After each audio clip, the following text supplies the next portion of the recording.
The House of Squibb presents the finest in motion picture entertainment, Academy Award.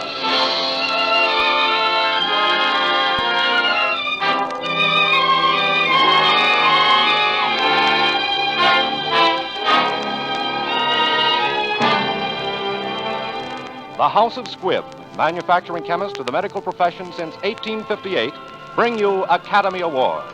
The pictures, the players, the techniques and skills which have won or been nominated for the coveted awards granted each year by the Academy of Motion Picture Arts and Sciences to each in his field for outstanding achievement.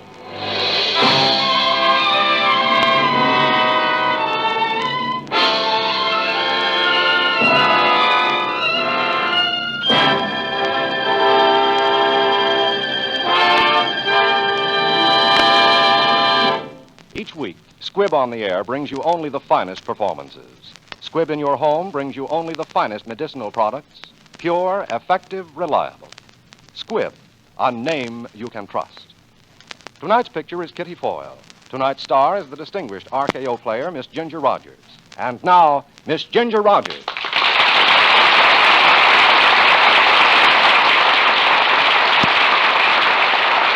Thank you. And good evening, ladies and gentlemen. My hope is that some of our excitement and pleasure in reenacting these Academy Award roles will be communicated itself to you through our performances.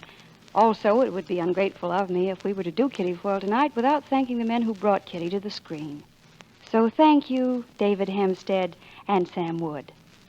Kitty Foyle was written for radio by Frank Wilson with an original musical score composed and conducted by Lee Stevens, and our producer-director is D. Engelbach.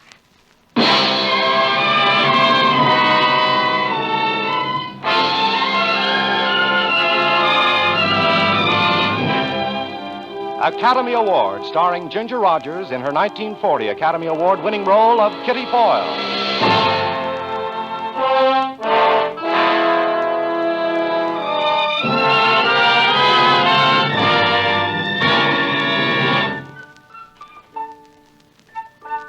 Kitty!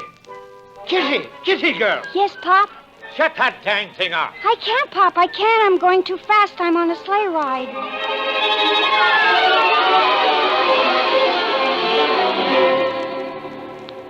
A sleigh ride. Well, it seems my whole life was spent on a sleigh ride. First it was Win Strafford, my mainline Prince Charming. But now it seems to be Mark Eisen, a good, dependable, trustworthy Mike. Mark, it was spring again in New York. And as Mark drove me home that evening, I had a hunch that this might be the spring of all my years. Here we are, Kitty. Pocahontas Hotel, home of lonely women.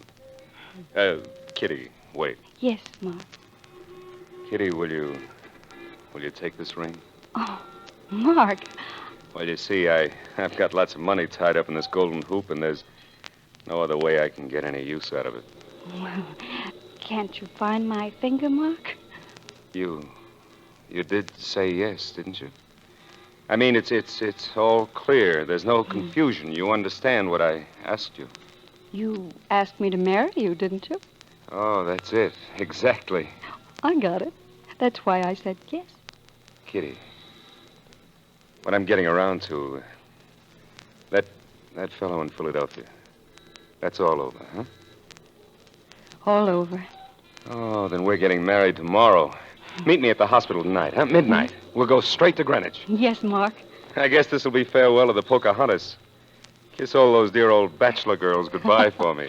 I'll kiss them all, and then I'll pack like mad. Okay. And meet me at St. Timothy's Hospital at 12, smack on the dot. 12, smack on the dot, St. Timothy's.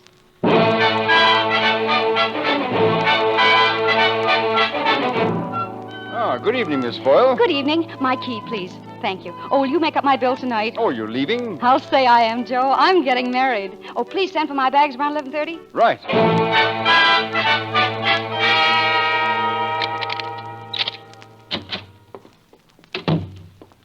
Hello, Kitty.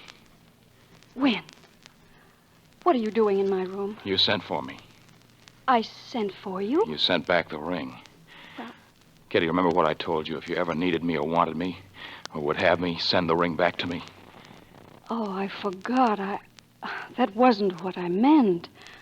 I sent it back because that was all. That was the end. Don't say that, Kitty.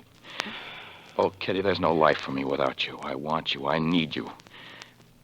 I love you this minute as I've never loved you before.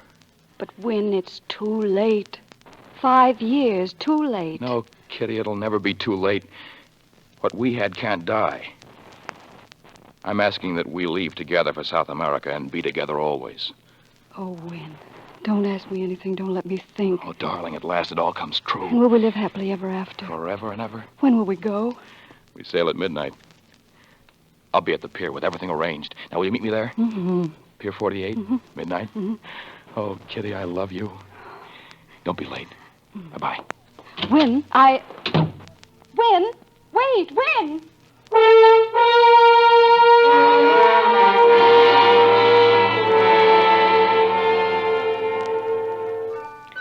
Well, Kitty Foyle, here we go again.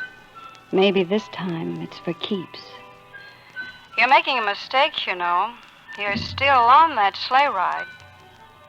Oh, marriage isn't everything. What is it anyway? It's just a little piece of paper.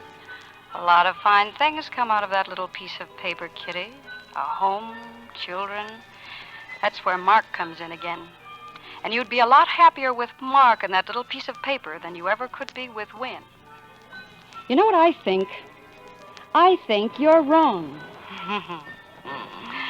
I remember you using those words once before. Remember way back when you lived on Griscom Street in Philadelphia? And Pop, what a grand guy he was.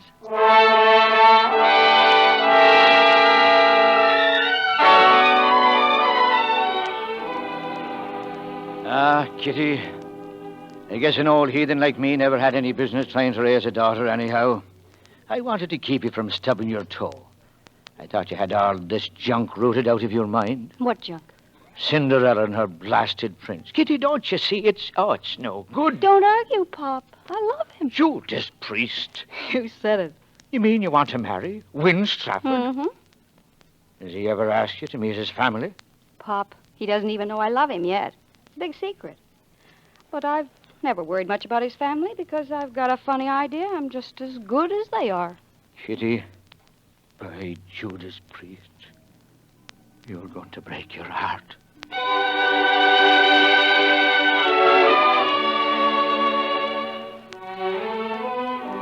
It was so easy to fall in love with him. You were doing it from the start. Falling in love with your boss. But there's no getting around it. Those were probably the happiest days in your life. Crazy but nice. Like the first time he took you to New York. I've never been in a speakeasy before. Best people in New York come here. Here we are, Mr. Strafford. My last bottle of straight. Oh, thanks, Giono. What's a Strega? It's Italian brandy. Oh, I know. They say if two people drink it together, they'll never drink it apart. Win, why did you bring me here? Well, 4 or 5 years ago, I got into this place at Giono's. I liked it. I liked it because all of a sudden I felt free here. Philadelphia, the main line, all of those things that order my life, they disappear the minute I enter that door. Well, I wanted to make a good impression on you, so I brought you where I thought I most likely could do it. Well, Win, I didn't mean to criticize you. Kitty. I was just... Yeah. Kitty, I've got an idea. Will you go to the assembly with me this year? Me? Are you kidding? No, cross my heart. That's funny. You know, when I was a little girl, I used to read in the papers about the assembly in Philadelphia and cut out the pictures of the society ladies, their beautiful dresses, and use them for paper dolls. That's probably the best use they've ever been put to. I know they've got rules and a committee that goes over the list of those invited, and they come across somebody like Foyle, boom, and the next thing you know, you're being scraped up off the sidewalk. You leave that to me. My mother's on that committee. Oh. Uh-huh. Oh, Win. Have you ever had a dream come to life right in front of your very eyes? No, but I'm still hoping. Is it a date, Kitty? I'm crazy, I know, but it's a date. Come on. Let's get our wraps and get out of this smoky den. Where are we going? I've got to go home pretty soon. We're going to Lake Pocono just for an hour. See the sunset. But it's already set. Oh, we see the moonrise. I'll get you home in time for supper. Come on, Kitty. It's not much of a drive, and you belong in moonlight.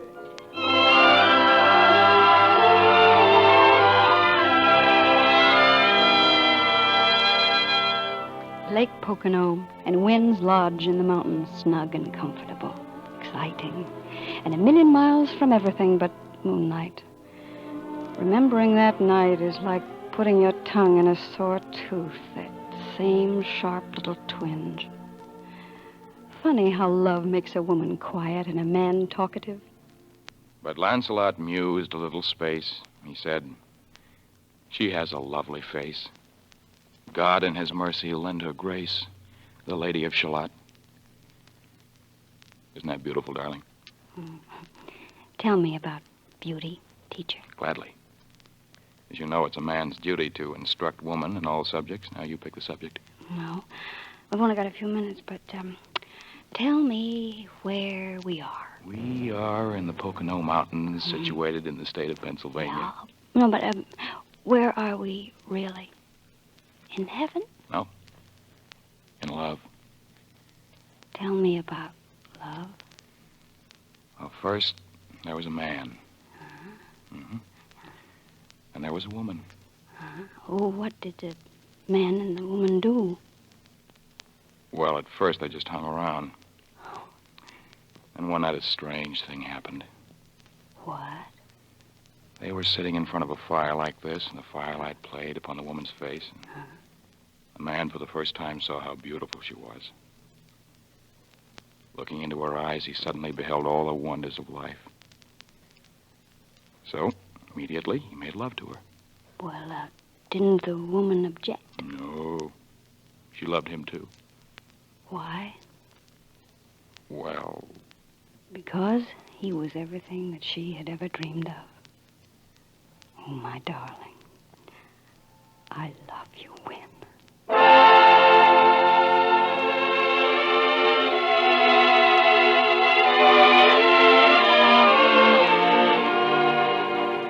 It couldn't go on like that. It just couldn't.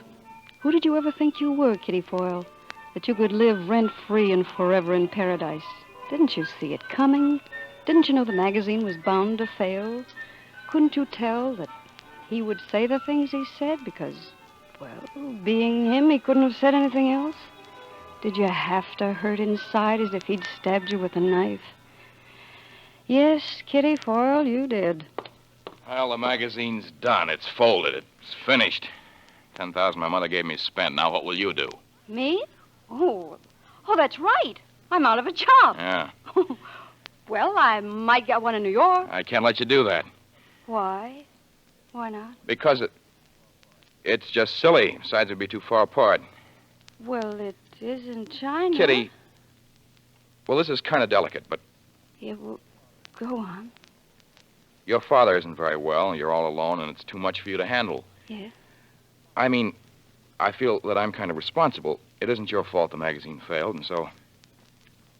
Well, until you get another job, I don't want you to have to worry about money. What do you mean? I'll just keep you on the payroll. It's only fair, you know, because... Just a minute. You don't need to worry about me, Wynn. I'm free, white, and 21, or almost. And I'd love you from here on out, or till I stop loving you. But nobody owes a thing to Kitty Foyle. Except Kitty Foyle. Kitty! Wait! Kitty!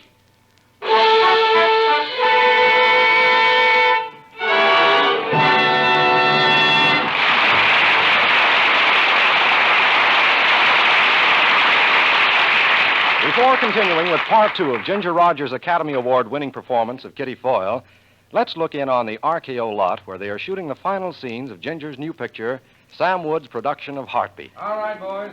Let's try it. Here we are. Much like Alice in Wonderland, isn't it? Walking into a strange new world. Had you any idea it took so many skills and crafts to make a fine picture?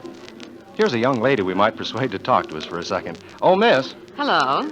Hello. May I ask what your job is on this lot? Sure.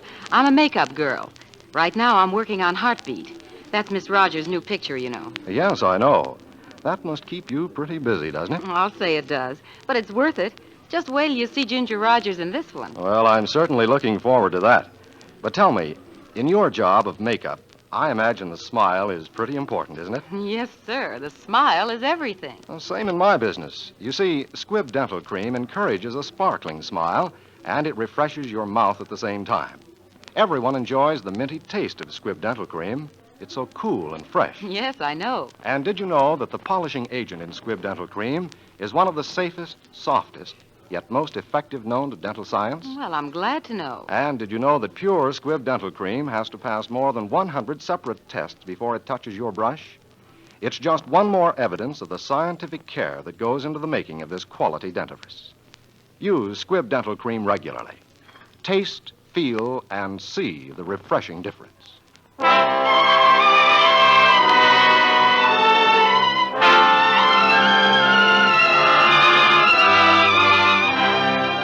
And now for part 2 of tonight's picture, Kitty Foyle, starring the Academy Award winner, Miss Ginger Rogers.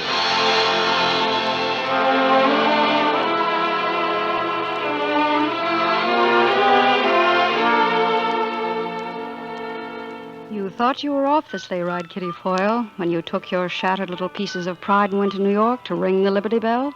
But you were wrong. Getting a job selling perfume, meeting a swell guy like Mark, hiding your pain in the crowds, no dice, Kitty Foyle. You were still on that sleigh, and you had a ticket in your heart for the entire trip. Molly, where are you? For heaven's sake, what's going on here? I don't know. I got home and they started coming. Somebody's nuts. I know the delivery boy like a brother right now. You should see what's in the bathtub. Water lilies. And look at these. A hothouse we got. $1 million worth of flowers, and they're all for you. For me? Well, who are they? Well, they're from Wynn. It's Wynn.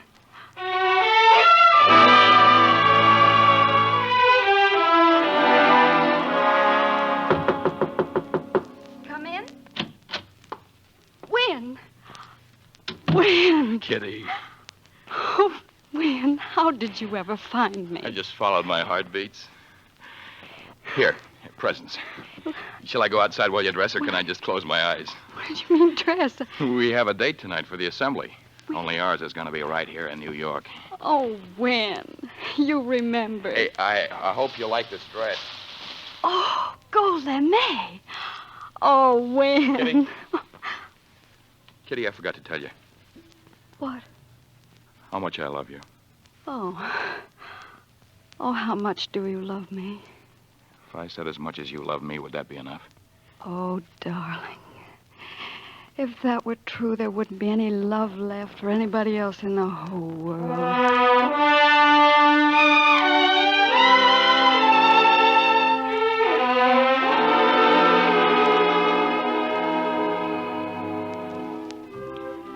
Having fun?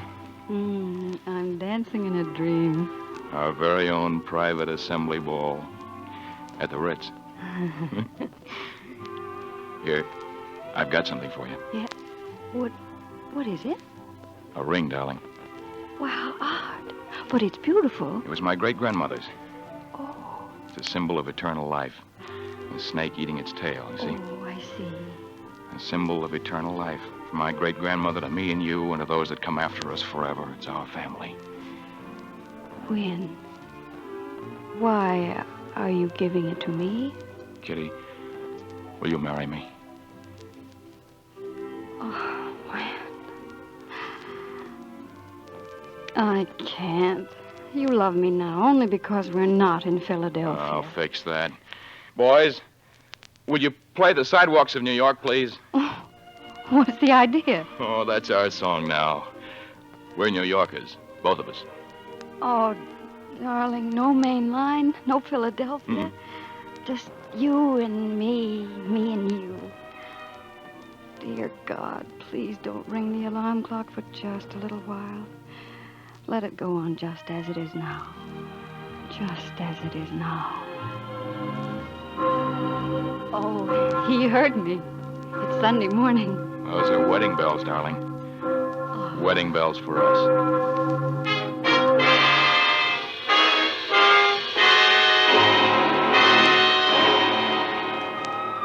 And so you were married, Mr. and Mrs. Winwood Strafford VI. Remember, you read it over and over when Wynne wrote it on the register of that little hotel in Gretna Green? There's no use denying it. Those 2 days were just about perfect. And then you went back to Philadelphia to tell Wynne's family. Hello, everybody. Wynne, dear, come in. You remember Kitty, Mother? Indeed, I do. It's so nice to see you again, Miss Foyle. Oh, thank you. You remember my grandmother, Aunt Jessica, Uncle Edgar, Uncle Kenneth? Oh, glad to see you again, Miss Foyle. Well, the fact is, the name isn't Foyle anymore. It's Strafford. Kitty and I have been married. Oh, why don't you say something? Or is she so beautiful she's taking your breath away? You'll have to forgive me, my dear.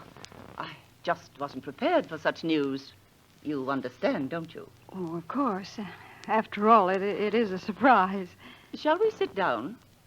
Will you have tea? No, thank you. When were you married, dear? Monday. I see.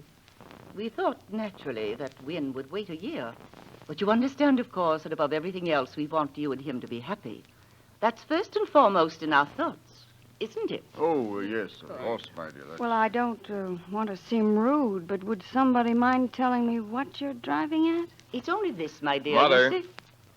You see, honey, I promised I wouldn't marry you for a year. Mother was going to take you under her wing and prepare you. Prepare me for what?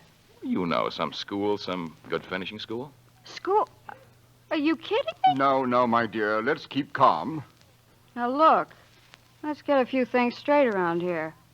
I didn't ask to marry the Straffords. The Strafford asked to marry me.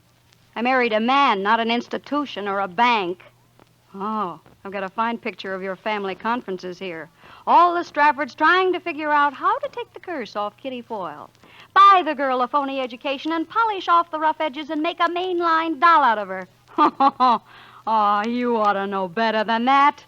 It takes 6 generations to make a bunch of people like you, and by Judas Priest, I haven't got that much time.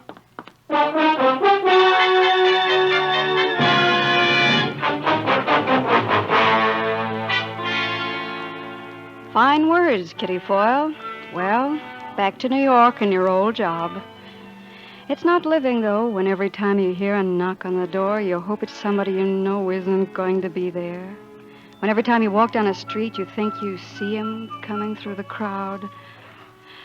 And finally, you run into Mark again, and he takes you out for a drink. Poor Mark, he would pick Giono's. What's the matter, Kitty? Don't you like Giono's? Good evening. Oh, give us something kind of special, huh? Maybe Strega? Yes, 2 of them. Kitty, there's something I want to tell you.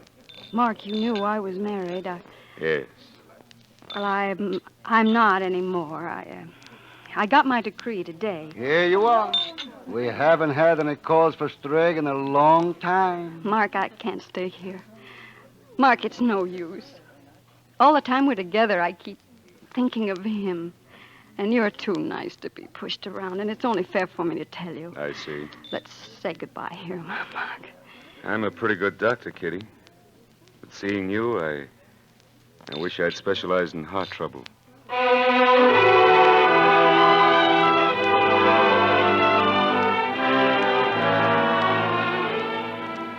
You were ghost-ridden and haunted, Kitty Foyle. You ran until you couldn't run anymore. And then one day, an item in a Philadelphia paper. Mr. and Mrs. Devereux Gladwin announced the engagement of their daughter, Miss Veronica Gladwin, to Mr. Winwood Strafford VI. You thought you could only die once, but you learned. You learned. And time kept on doing business at the same old stand, 5 years of it.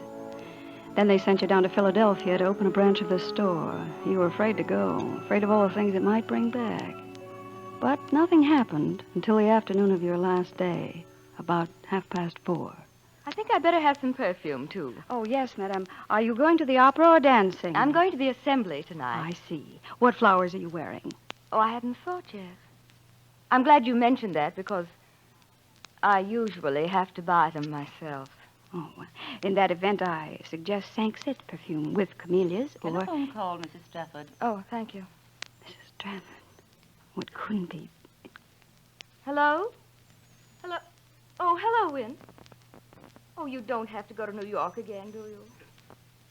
But Win, in the 5 years we've been married, we've never gone to the assembly together. Very well. I'm sorry, but I'll have to leave right away. May I send the perfume to the house with the other things? No, I'll make a selection some other time. The assembly. Tonight. Mrs. Wynne Strafford. Is that all, Miss Foyle? The package is ready to go to Mrs. Strafford. Yes, that's... No. No, wait. Here's something else. Wrap this up. This ring. For Mr. Strafford.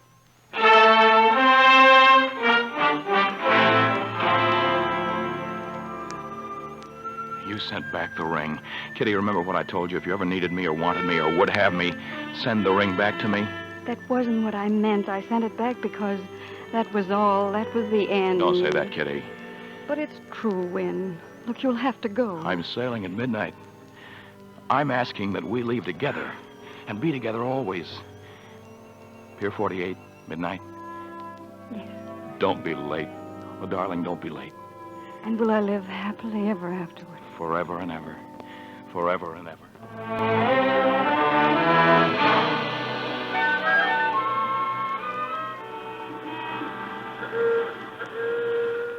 Cab, Miss Foyle? Oh, yes, please.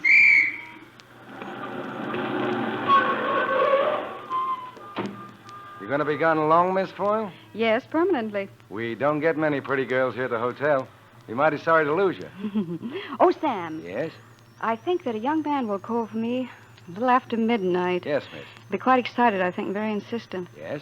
I want you to tell him that I admire him very much and that I always will. Just a minute. I better write this down on my pad. You admire him very much. And tell him that I'll never forget him. You will never forget him And tell him that I'll always love him in a very special way. You'll always love him in a... And then tell him that I'm being married tonight. You're getting married tonight. Hey, what is this? Where to, miss? St. Timothy's Hospital, please.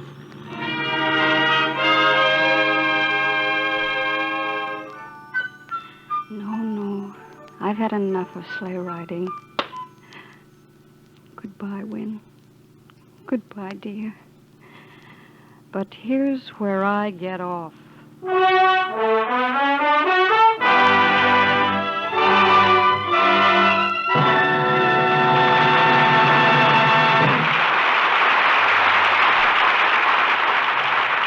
Today, medical science moves with incredible swiftness. Even before the miracles of penicillin were completely charted, work was going forward in a scientific laboratory on another similar substance called streptomycin. What is streptomycin? It is a powerful drug science has taken from the earth itself by painstaking and complicated extraction processes. What does streptomycin contribute to the conquest of disease? It is effective against certain deadly germs that even penicillin doesn't conquer. With streptomycin, as with penicillin, Squibb scientists are working in the forefront of progress, cooperating with other scientists all over the world in the effort to discover and prove all that streptomycin can do, and to make it available as soon as possible to every doctor. For the Squibb idea, for nearly a century, has been to strive ceaselessly in the cause of health. And through its endless quest for perfection, Squibb has earned its reputation everywhere as a name you can trust. Next week, another great picture. The House of Squibb will present Academy Award starring one of Filmden's most distinguished actors, Mr. Paul Muni, in his Academy Award-winning performance in the life of Louis Pasteur. Next week, it is Academy Award starring Mr. Paul Muni in the life of Louis Pasteur. Ginger Rogers appeared in Kitty Foyle tonight through the courtesy of RKO Radio Pictures, producers of The Spiral Staircase. This is Hugh Brundage bidding you good night until next week at the same time when the House of Squibb invites you to join us for Academy Award. This is CBS, the Columbia Broadcasting System.